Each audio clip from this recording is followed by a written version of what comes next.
silakan saja nanti mempelajari dengan seksama secara mandiri apa-apa yang menjadi bahasan pada bab 10 dan bab 11. Saya tidak akan meragukan kemampuan kalian untuk membaca dan mempelajarinya serta memahaminya secara mandiri, karena dasar-dasar yang sudah kita bahas selama ini itu mencukupi untuk memahami apa yang ada pada bab 10 dan bab 11. Itu terkait dengan materi UTS-nya. Kemudian terkait dengan materi UTS juga, maka di sini perlu saya sampaikan juga bahwa kemungkinan besar nanti model UTS-nya itu ada buku tertutup dan buku terbuka. Jadi maksudnya buku tertutup itu Anda 1 jam pertama mungkin soal yang akan saya berikan berupa soal teori IC, ya, itu bukunya tertutup. Kemudian 1 jam berikutnya itu soal hitungan. Oleh karena itu untuk soal hitungan ini siapkan saja nanti kalkulator yang saintifik dan juga jangan lupa membawa buku painter atau buku yang lainnya yang saya tunjukkan lebih dahulu. Ada Boylestad atau mungkin yang Malvino silakan atau mungkin buku-buku lain. Pada saat ujian tertutup itu nanti tidak ada model cheating paper itu ya yang bisa Anda pakai, itu tidak boleh, sama sekali tidak ada. Nanti petugas itu akan memeriksa dan kalau ketahuan ya sudah sesuai dengan sanksi yang diberikan oleh departemen. Kalau pada saat Anda mengerjakan soal hitungan, mungkin pada jam kedua, itu mungkin silakan saja Anda menggunakan berbagai referensi yang ada, termasuk internet, silakan saja. Yang jelas bahwa soal yang sifatnya hitungan, itu nanti saya ambilkan dari ketiga buku yang pernah saya sebutkan. Jadi persiapan saja dengan sebaik-baiknya. Kemudian seperti yang sudah saya sampaikan, hari ini kita akan bertemu sebentar saja, 30 menit saja, untuk menunjukkan bagian-bagian mana dari buku painter ini yang perlu fokus lebih dalam.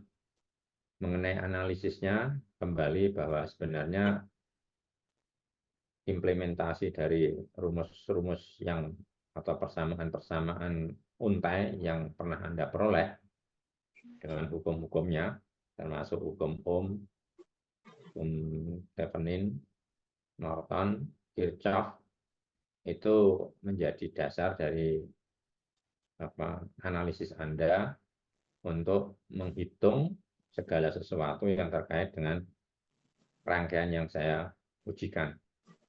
Jadi dalam hal ini penekanan pada bagian bab 9, bab 10, dan bab 11 itu terutama pada materi-materi yang selama ini belum kita sentuh. Jadi dengan bekal yang sudah Anda peroleh pada perkuliahan sebelumnya, saya kira saya yakin Anda bisa dan mampu untuk memahami apa yang ada pada sebagian bab 9, bab 10, dan bab 11. Itu saja. Silakan bagi Anda nanti yang kira-kira akan menanyakan atau memberi komentar, diinterrupt saja, sehingga waktu setengah jam itu benar-benar efektif untuk materi yang saya sampaikan. Demikian ya. Kalau tidak ada, ini saya akan masuk ke materi lanjutan dari apa yang sudah kita bahas yang lalu. Pada pagi hari ini kita akan lanjutkan dulu tentang swamp amplifier. Jadi mungkin minggu lalu juga pernah saya singgung apa itu swamp amplifier terkait dengan penguat common emitter. Nah, penguat common emitter yang kita bicarakan pada waktu itu memiliki kelemahan bahwa ternyata voltage gain itu tidak stabil. Jadi artinya voltage gain-nya itu bisa naik turun. Nah, kalau yang namanya penguat, di mana gain-nya, voltage gain-nya itu naik turun, itu berarti ya tidak baik.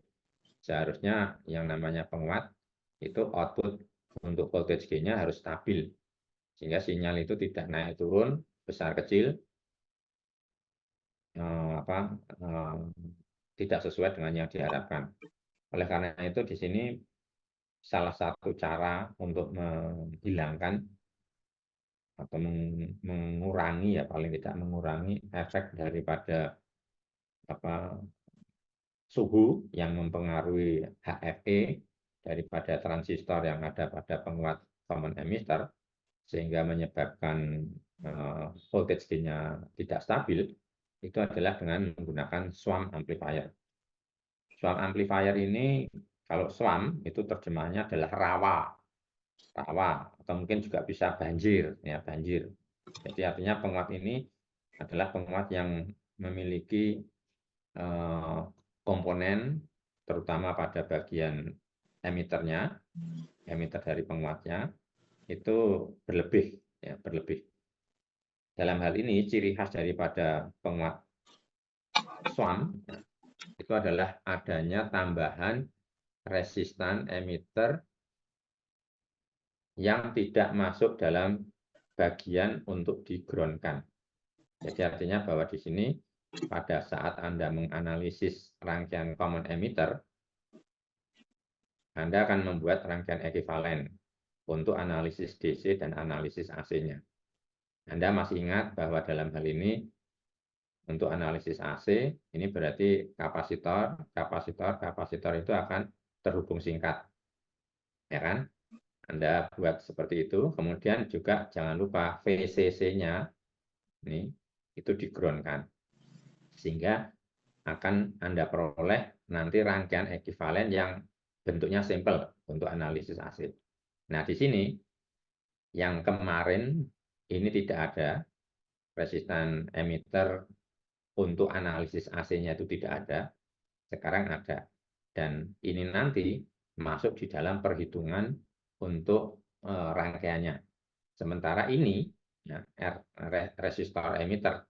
Jadi Anda perlu membedakan ya, ini resistor emitter yang secara fisik itu ada, dan ini resistan emitter yang ada, tetapi masuk di dalam perhitungan khususnya untuk analisis AC.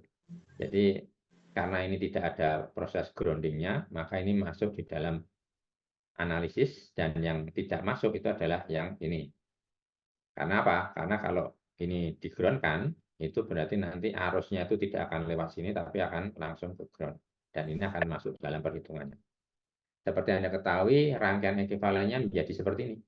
Nah, jadi artinya bahwa ini tadi R1, R2 menjadi paralel, kemudian RC-nya itu, nah RC, jadi resistan kolektor untuk untuk analisis AC ini menjadi R huruf kecil. Jadi R huruf kecil itu menunjukkan bahwa ini adalah digunakan untuk menganalisis AC. Sama dengan ini. Jadi artinya bahwa ini R huruf kecil dengan E huruf besar, itu artinya ini masuk di dalam perhitungan analisis AC. Nah, kalau analisis DC, jangan lupa bahwa di sini yang namanya kapasitor itu menjadi hubung buka. Jadi ini tidak ada ya, hubung buka. Jadi tolong diulang lagi bagi Anda untuk mencermati bagaimanakah sebuah rangkaian penguat yang kita tinjau itu nantinya dapat kita analisis secara AC dan DC. Prinsipnya dari bab 9 sampai bab 11 yang akan Anda pelajari nanti, harus Anda kuasai mandiri, itu adalah sama. Jadi artinya Anda harus bisa menganalisis AC dan DC. Gitu ya. Nah, dalam hal ini kemarin pada waktu kita bicarakan tentang common emitter juga, itu kan ada masalah kalau bebannya itu nilainya berubah, ternyata AV, jadi voltage gain-nya itu juga berubah. Terus bagaimana cara mengatasinya? Salah satu cara untuk mengatasinya itu adalah yaitu tadi dengan menggunakan swamp ini. Jadi sekali menggunakan piranti tambahan pada emiternya, Maka di sini dua hal, yaitu voltage gain dan perubahan nilainya akibat perubahan suhu ataupun perubahan beban yang ada di sini itu sudah teratasi. Jadi ini satu hal yang bisa kita dapatkan dengan rangkaian SWAM tadi. Cuma ini ada kerugiannya, artinya kerugian itu adalah kalau kita menggunakan SWAM amplifier di mana ada resistan emitter AC ini di sini, itu nanti nilai voltage gain-nya itu memang betul stabil dan tahan terhadap perubahan beban, tetapi nilainya menjadi lebih rendah dibandingkan kalau voltage gain-nya itu tanpa menggunakan SWAM. Gitu. Jadi artinya ini konsekuensi yang harus kita terima ya, supaya Anda bisa mendapatkan voltage gain yang tinggi. Ya, Anda harus memperhitungkan kira-kira butuhnya berapa dan nanti kalau diberi SWAM itu menjadi berapa. Nah, itu harus sudah diperhitungkan sebelumnya. Kemudian terkait dengan apalagi ya, ini hitung-hitungan daripada SWAM ini sudah Anda ketahui ya, di menghitung Zin. Jadi Zin ini juga berpengaruh terhadap perhitungan secara tidak langsung daripada AP, sehingga voltage gain itu juga terpengaruh dengan adanya Zin tadi. Kemudian ini sudah ya, parameter H ini yang saya minta Anda juga mempelajarinya secara mandiri karena di situ tidak ada kaitan langsung dengan untai penguat. Kemudian amplifier troubleshooting.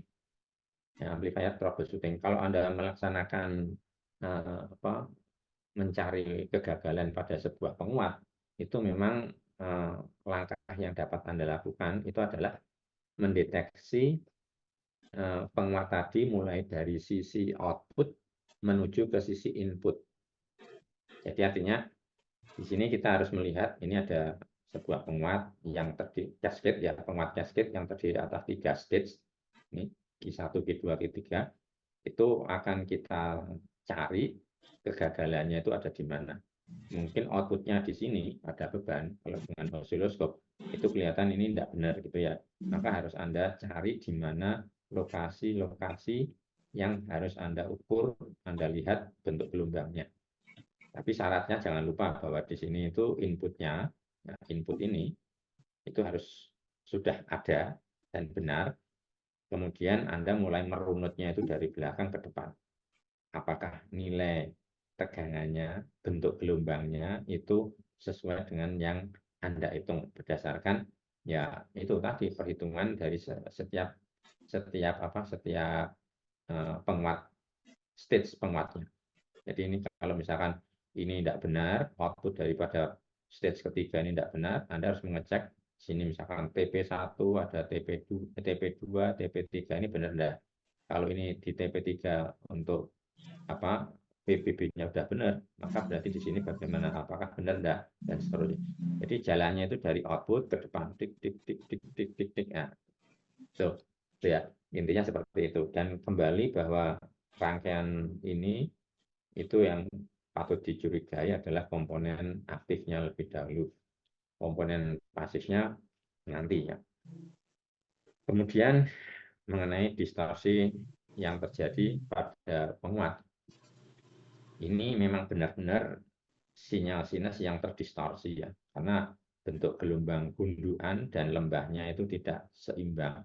Jadi ini juga yang dinamakan dengan distorsi non-linear. Itu bisa terjadi pada penguat yang kita rancang. Kenapa? Ya karena pada saat itu entah di bagian state yang mana itu transistor yang Anda pakai itu mendapat biasing di daerah non-linear ini. Jadi karakteristik dari karakteristik bias kurva basisnya ya, bukan kurva kolektor, kurva basisnya itu kan ini ada seperti ini. Nah, kalau Anda tadi masih memberikan biasing-nya itu pada daerah ini, memang ini belum linear. Supaya linear, memang Anda harus memberikan biasing-nya itu pada daerah ini. Artinya bahwa batas nilai IB-nya berapa, kemudian batas nilai PBE-nya itu mulai berapa. Ini ada daerah yang linear. Tuh. Oke, bab 9 saya kira cukup. Kemudian kita masuk pada bab 10. Bab 10 ini tentang penguat BJT yang lainnya, konfigurasi yang lainnya, yaitu common collector dan common base. Common collector itu ada nama lainnya yang dinamakan dengan emitter follower. Jadi common collector ini dinamakan sebagai emitter follower. Mungkin ya, ini emitter follower ya. Bentar, saya tunjukkan. Nah, ini emitter follower atau common collector. Anda masih ingat ya, konfigurasi ini berarti memiliki input di mana dan outputnya di mana, sehingga dinamakan sebagai common collector, ya Pak? Jadi kolektornya itu yang kemudian tidak kita ambil sisi outputnya, inputnya pada basis, outputnya pada emitter, kemudian yang tidak dipakai adalah kolektor, atau mungkin justru malah dipakai berdua untuk input dan output. Dalam common kolektor ini itu kita tetap fokusnya itu mencari titik ICQ dan VCEQ. Jadi artinya bahwa titik operasi, titik Q itu menjadi perhatian utama, dan itu langkah-langkahnya sudah seperti apa yang Anda pelajari selama ini. Jadi bagaimana kita mencari titik Q itu baik secara analisis DC maupun secara analisis AC. Kedua-duanya itu harus dilakukan. Mungkin yang belum Anda peroleh itu adalah analisis AC-nya. Tetapi sebenarnya analisis AC-nya yang berada pada bab 11 itu caranya juga sama dengan apa yang Anda pakai dalam analisis DC. Sekarang yang kita lihat itu adalah sinyalnya adalah sinyal DC yang akan membuat rangkaian ekuivalennya itu menjadi berbeda dengan rangkaian ekuivalen pada saat kita analisis DC. Itu saja. Jadi kita lihat ya, ini langsung pada bab 11. Jadi nanti kalau Anda sudah mendapatkan garis beban DC, ini Anda mencari garis beban AC-nya itu ya sama. Di sini kan harus mencari IC-SAT, ya, mencari IC-SAT, dan di sini juga harus mencari VCE off. Nah, ini huruf-huruf kecil ini seperti ini itu adalah menunjukkan bahwa kita mendapatkan nilai IC-SAT dan VCE off-nya itu dalam analisis AC. Analisis AC itu dari sebuah rangkaian itu berarti kita harus memperhatikan kapasitornya, kemudian power supply-nya harus di-ground-kan dan sebagainya. Nah, antara garis beban AC dan garis beban DC itu kalau kita satukan itu akan berpotongan di sebuah titik yang namanya titik Q. Kalau misalkan kita menggunakan satu garis beban DC tok untuk menentukan bahwa sinyal yang akan kita perkuat itu nanti mengikuti titik Q-nya, maka ini belum jaminan bahwa titik Q ini untuk garis beban DC itu akan memberikan output sinyal yang tidak terpotong. Oleh karena itu, supaya benar-benar sinyal yang kita perkuat itu benar-benar tidak terpotong, maka digunakan analisis AC ini tadi. Nah, baru kemudian di titik ini kita akan yakin bahwa nanti sinyal outputnya itu akan tidak terpotong. Ada beberapa catatan terkait dengan garis beban AC ini, tapi nanti kita akan lihat pada saat kita bicarakan bab 11 ya. Sekarang kita kembali ke bab 10 dulu. Jadi tentang common collector. Analisis yang kalau Anda perhatikan pada common collector itu memang terdiri atas analisis AC dan DC, dan sama seperti yang sudah Anda peroleh pada materi-materi sebelumnya. Dan sasaran utamanya adalah yaitu tadi, Anda mencari ICQ dan VCEQ. Gain dan sebagainya itu include di dalamnya. Jadi artinya dalam analisis ini yang dihitung, yang dicari itu sama semua. Ya, sama semua. Jadi current gain atau voltage gain, mungkin juga power gain-nya itu dicari juga sama semua. Cuma rangkaiannya itu kemudian harus Anda lihat pada saat analisis AC maupun analisis DC-nya. Nah, ini tentang common kolektor ya, common kolektor. Kemudian dalam implementasi, nah ini ada kalimat yang seperti ini menjadi perhatiannya.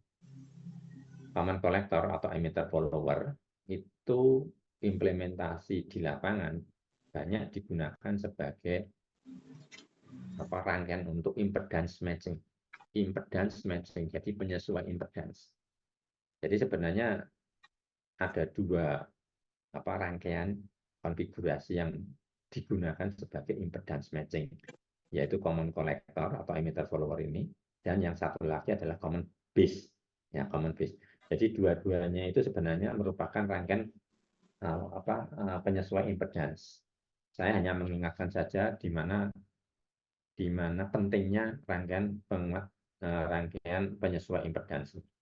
Jadi biasanya di dalam sebuah sistem komunikasi, ini utamanya ya, atau piranti elektronik yang kompleks, itu terdiri atas bagian-bagian blok-blok pengolah atau rangkaian-rangkaian elektronik tertentu yang dalam hal ini itu harus saling dihubungkan. Jadi kalau misalkan kita ambil bahwa ini bagian inputnya dan ini nanti bagian outputnya, ini in, ini output yang terakhir, maka di sini harus kita lihat bahwa Z out dari blok pertama itu harus match dengan Z in dari blok kedua. Kemudian di sini Z out daripada blok kedua ini harus match dengan Z in dari blok ketiga. Demikian seterusnya.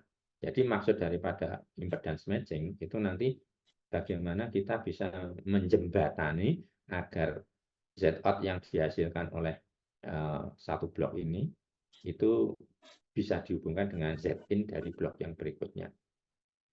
Hal ini dilakukan agar nantinya sinyal yang akan kita olah melalui beberapa blok ini tadi, itu hingga pada blok yang terakhir itu dapat disalurkan secara optimal.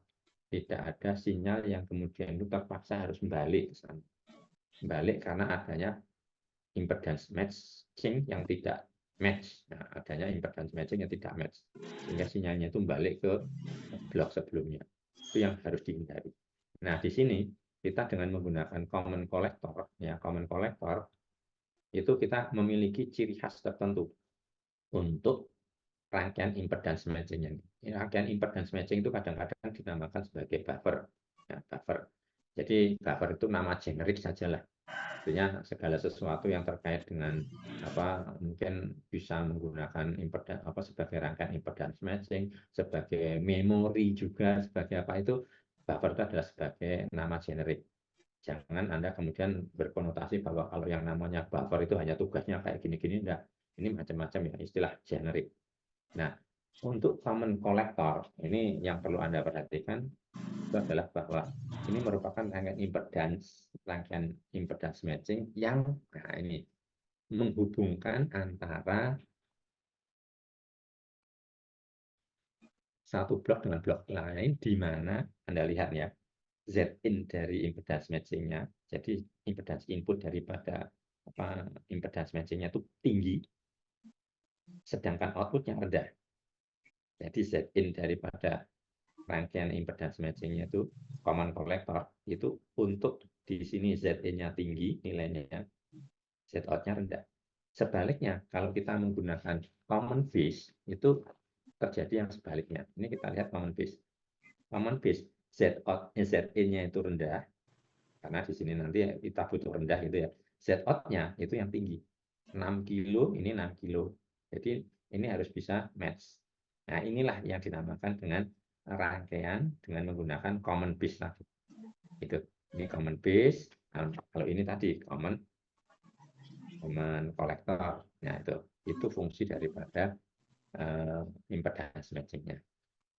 Mengenai rangkaiannya, ya kembali bahwa di sini itu Anda sudah tahu ya rangkaiannya seperti ini. Kemudian analisisnya itu juga Anda sudah memahaminya bagaimana caranya. Cuma di sini harus dicermati betul rangkaian yang Anda analisis itu apakah modelnya itu nanti kan hampir sama ya. Jadi apakah modelnya itu kita menggunakan emitter feedback biasing atau voltage divider bias. Nah, ini yang mestinya nantinya harus dicermati. Kemudian ada lagi yang terjadi pada common collector, yaitu outputnya itu Anda jangan berasumsi bahwa ini input kemudian outputnya seperti ini, oh sudah sama. Ini enggak, kalau kejadian kayak gini, ini namanya distorsi. Ya, ini distorsi. Nah, distorsi yang seperti ini itu bisa diatasi dengan dua cara kalau pada common collector tadi, ya, yaitu dengan apa? Yaitu dengan menggunakan regulated power supply, artinya bahwa di sini kita bisa mengatur daya power supply-nya itu dinaik turunkan sehingga nanti bentuk outputnya sinusnya itu menjadi hilang, menjadi ini tidak terdistorsi yang seperti ini. Tapi yang salah satu yang lainnya, jadi cara kedua itu adalah dengan memberikan ini kapasitor bypass pada sisi kolektornya. Ini nilai kapasitor bypassnya itu dibuat sekecil mungkin agar nantinya kita itu bisa memanfaatkan saat pada analisis AC itu daerah ini itu akan benar-benar bisa digroundkan. Jadi ada bedanya pada saat kita menganalisis AC dan menganalisis DC, fungsi daripada kapasitor bypass dari pada rangkaian kolektor ini. Itu kemudian salah satu penguat kelas termasuk kelas B ya, termasuk kelas bukan kelas B tapi salah satu penguat yang juga merupakan masuk di dalam kategori ini itu adalah yang dinamakan dengan Darlington. Jadi ada Darlington, penguat Darlington. Darlington itu adalah merupakan salah satu penguat dari common collector, common collector atau emitter follower, yang mana kita akan mendapatkan output gain pada outputnya itu tinggi, nilainya tinggi. Jadi di sini current gain dan Z-in-nya itu tinggi. Z-in yang tinggi itu kan memang menjadi tujuan idealisme dari sebuah penguat. Nah, ini memang hampir sama dengan penguat kelas B, tetapi Anda lihat bahwa kalau penguat kelas B itu dua transistor yang digunakan itu satu NPN, satu PNP. Tapi kalau penguat Darlington, jangan lupa, ini semua NPN. Nah, dengan cara merangkai seperti ini, maka kita mendapatkan arus gain ya itu lebih besar dan juga Z-in-nya itu menjadi lebih tinggi. Jadi ini biasanya kemudian dipergunakan untuk rangkaian yang membutuhkan voltage gain maupun current gain yang tinggi sehingga power gain-nya itu menghasilkan yang lebih tinggi juga. Nah, dalam analisis di sini ini mungkin Anda perlu melihat ada notasi-notasi yang baru muncul. Maka yang dinamakan dengan HFC, ada HIC. Nah, hurufnya kecil semua ya, ini ya, hurufnya kecil semua. Ini berarti untuk analisis AC. HFC itu adalah AC current gain. Kemudian HIC adalah input impedance. Ya. RE, ada RE aksen, ada R besar, E besar. Nah, ini harus Anda bisa bedakan. Itu ya. Oke. Kemudian common base. Ini sama saja common base dengan common kolektor tadi. Cuma ya cara menghasilkan impedance matchingnya itu yang terbalik ya, terbalik. Namun di sini juga ada notasi baru lagi yang dinamakan dengan HOB. Ya, jangan lupa di sini ada notasi baru, Anda cari pada parameter hybrid. Di mana nih HOB? Nah, ini adalah apa itu HOB? Silakan Anda baca sendiri itu. Ini analisis rangkaian ekuivalennya ya. Jadi dari common base yang dari sini tadi. Nah, bagian awalnya kan common base-nya seperti ini, kemudian Anda buat ekuivalennya seperti ini, dari sini nanti ini dibuat rangkaian yang lebih sederhana lagi menjadi ini.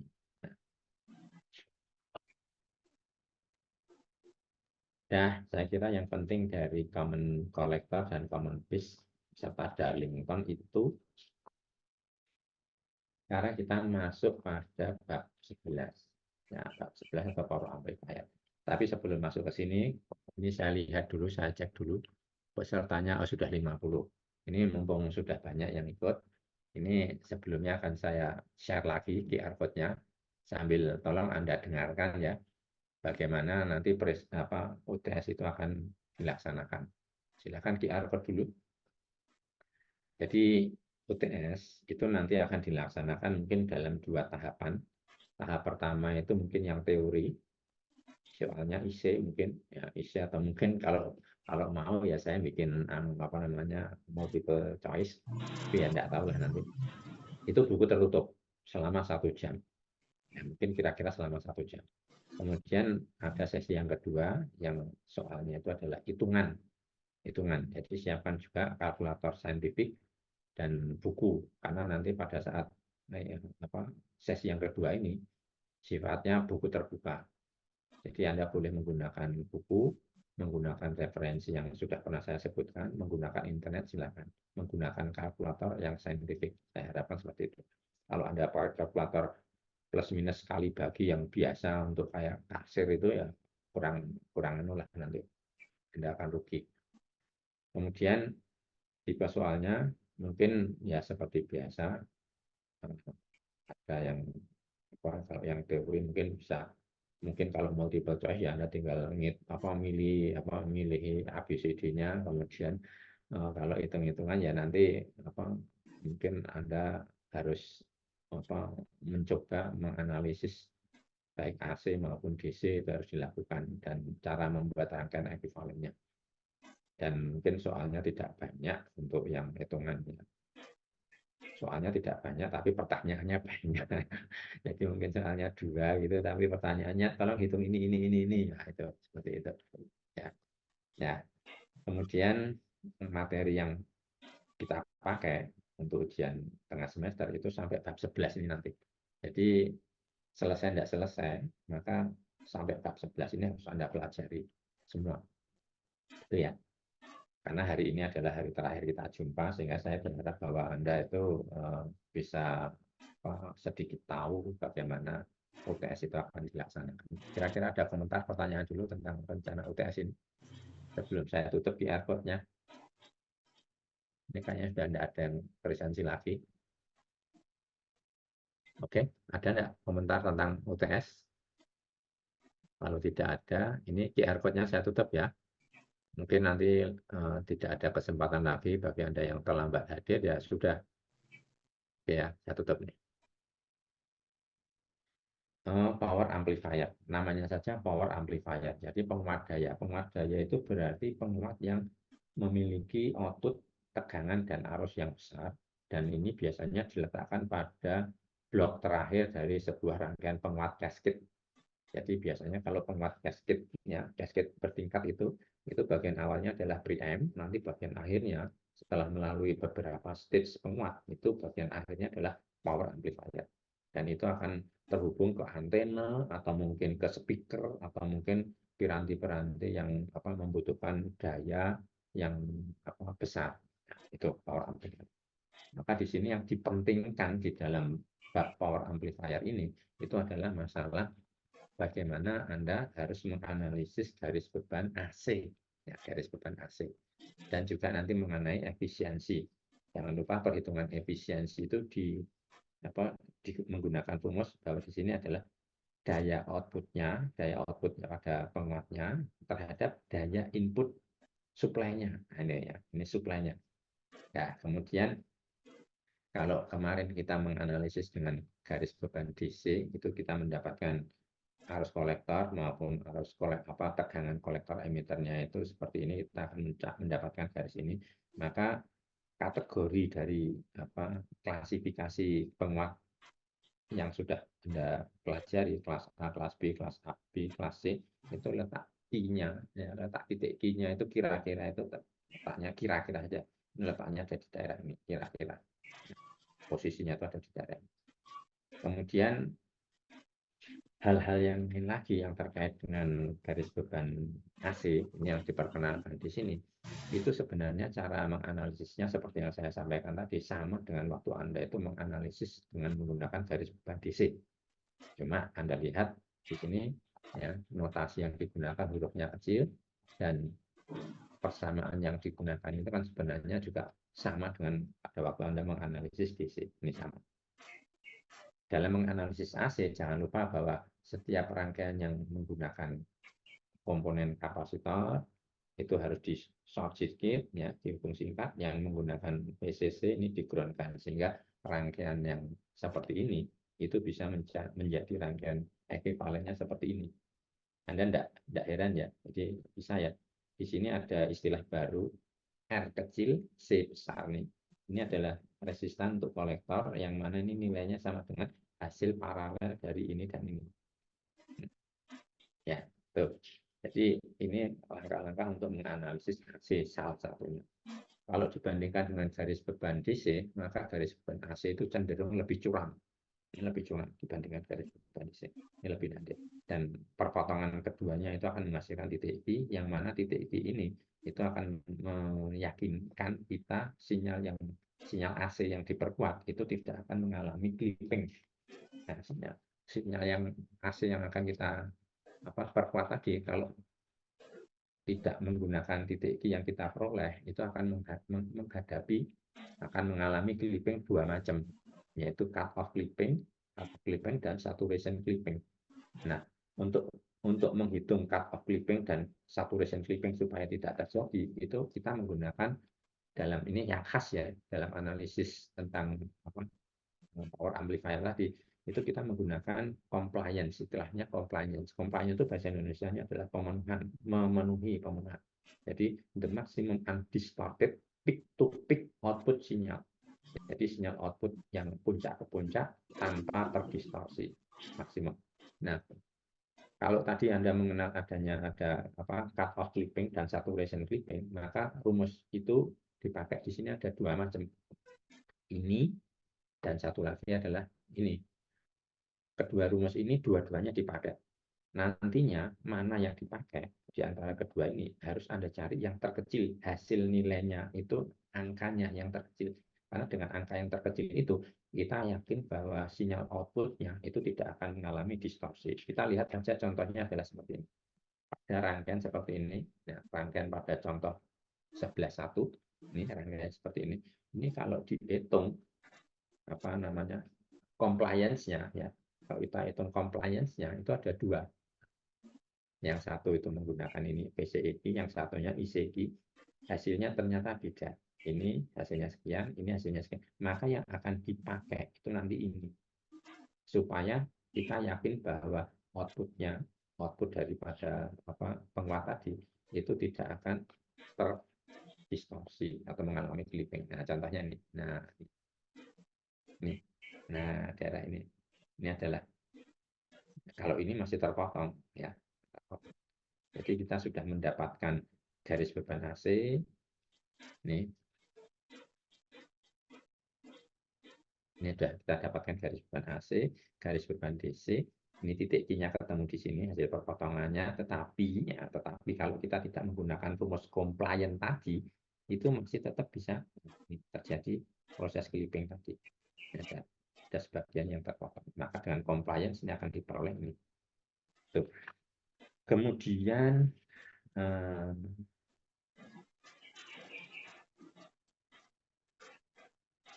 penguat kelas A yang tergandeng, nah ini penguat kelas A yang tergandeng RC, yaitu kita menggunakan kolektornya itu gabungan antara R dan C.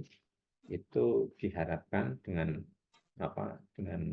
model penguat kelas A seperti ini, itu efisiensinya bisa lebih meningkat. Anda masih ingat enggak, kelas A itu efisiensinya berapa? Maksimum hanya berapa persen? 25%. Ingat enggak itu? Ya, 25% itu hanya teoritis. Ya, hanya teoritis. Artinya secara praktis itu tidak akan pernah tercapai nilai 25% itu. Mesti dalam praktek itu hasilnya adalah di bawah itu. Nah, supaya kita bisa mencapai nilai efisiensi yang lebih tinggi, meskipun itu nanti juga dalam sisi teoritis, maka di sini kita akan menggunakan ini RC coupled. Dan RC coupled itu bisa ada dua macam, bisa menggunakan RC atau bisa menggunakan trafo. Nah, ini bisa menggunakan trafo atau menggunakan RC. Kalau trafo ini jelas bahwa di sini nanti kita akan mendapatkan output yang lebih besar. Arus dan tegangan pada sisi bebannya itu akan lebih besar. Itu harapannya. Jadi nanti efisiensi yang diperoleh itu akan diharapkan mencapai lebih dari 25%. Nah, ini kalimat yang ada di sini. Tapi ini pun juga teoritis ya. Jadi artinya teoritis itu kalau yang biasa itu ini 25% dengan RC coupled bukan dengan transformer coupled kita akan mendapatkan 50%. RC coupled itu sudah lebih baik daripada yang kelas A biasa. Artinya meskipun di sini maksimumnya 25% ya, kelas A pada umumnya 25%, tapi RC coupled ini sudah bisa lebih tinggi sedikit secara real dari 25%. Tapi batasnya tetap sama 25%.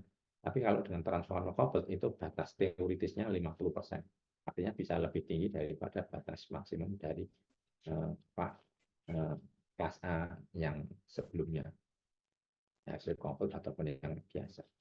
Jangan lupa dalam hal ini nanti juga Anda menghitung efisiensi karena efisiensi itu menjadi tolak ukur di dalam perhitungan apakah penguat yang Anda pakai itu benar-benar bisa menghasilkan nilai efisiensi yang tinggi atau tidak.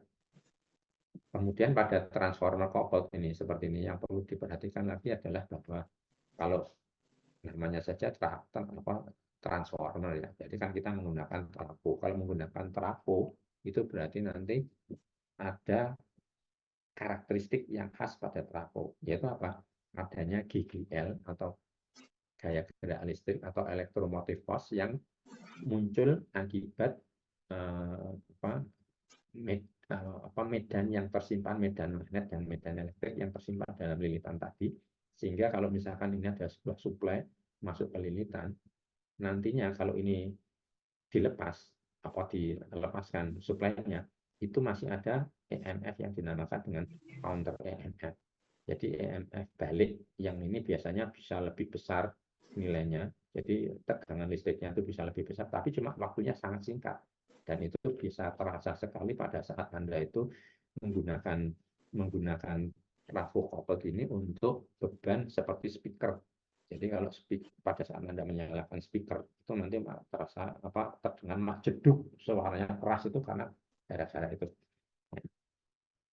Oke, saya kira yang penting dalam hal ini dari bab 11 itu. Yang lainnya silahkan nanti Anda pelajari secara detail ya apa-apa yang dibahas di dalam bab 11 ini. Termasuk misalkan saja penguat kelas B ini ya. Penguat kelas B dulu Anda sudah tahu bahwa di sini kelas B itu menggunakan dua buah transistor yang dinamakan NPN dan PNP itu secara komplementari atau yang menggunakan push pull. Nah, ini push pull berarti outputnya itu bisa lebih besar tegangan maupun arusnya. Kemudian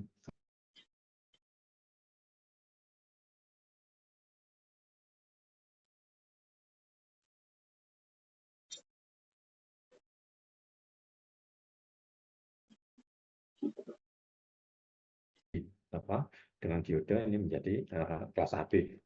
Tuh. Kelas B ini efisiensinya 78,5%. Itu teoritisnya.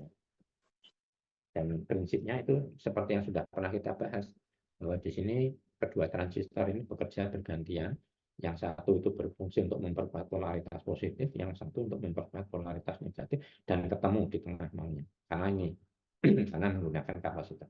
Nanti tidak ketemu, berarti ini terjadi cross over distortion. Nah, ini cross over distortion. Makanya kemudian ini bisa dihilangi dengan cara ini yang ada di bagian belakangnya. Silakan Anda melihat ini kelas AB, ini perbaikan dari kelas B tadi. Ini dilebihkan, ketemunya di tengah ini.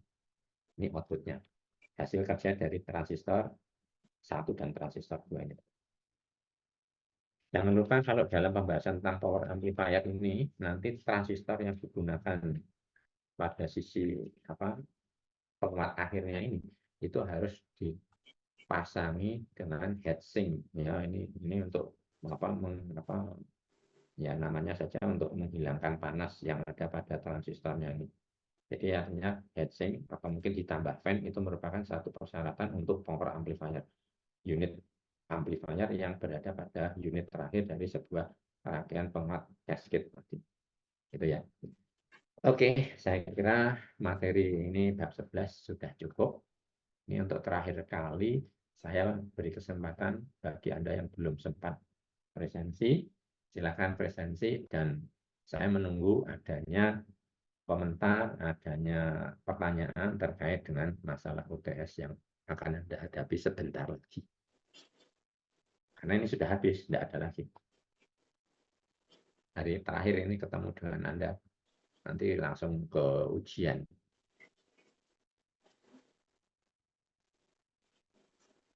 Oke. Ada yang masih kesulitan untuk presensi?